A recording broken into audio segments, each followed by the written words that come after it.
streets were filled with so many passionate Christ followers, waving their pomeranches, shouting, "Hosanna! Hosanna!" And I think of the mix of people that were there that day. I'm sure there were mothers and fathers and grandparents and children. They were normal, ordinary people that probably struggled with everything that we struggle with today. They were probably struggling with bitterness, discouragement, with the feeling that they weren't good enough. There was probably a young mother who just every day tried to do her best. She had this perfection that she had to live up to, and she never lived up to that. There was probably a father who just tried to be a good example for his kids, but every day he failed. There was probably a young man wandering aimlessly through this life, just trying to find his purpose. There was probably a young woman who just didn't feel pretty enough.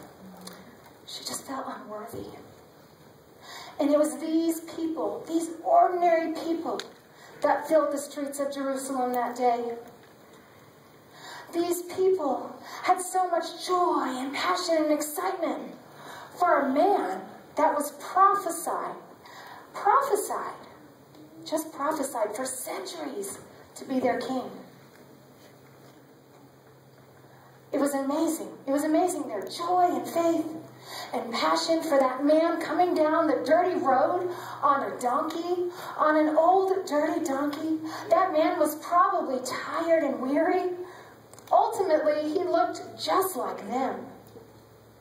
But that day, their faith, it was amazing. And then I think about us today. I think about, we know the ending. We know the final chapter. We know how it all ends. We know that later that week, that man was sacrificed on a cross. He died for all of our sins. But we never grasp that. We never live up to that sacrifice. We live drowning in depression, drowning in our sorrow, in our bitterness, and our lack of joy. We never live up to that sacrifice. Well, today I am here to remind you. I am here to encourage you to remember that He called us. He called me. He called each one of you to come into that throne room. The problem is so often we are so busy with our natural circumstances and life's little emergencies that we forget and we lose our passion and we lose our vision.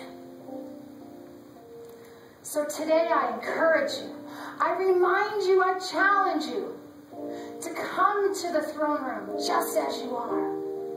Come often, for God is there waiting for you. Let's relight that passion that was in that place, those city streets of Jerusalem. Let's remember the sacrifice that was made for each one of us. Let's just come as we are.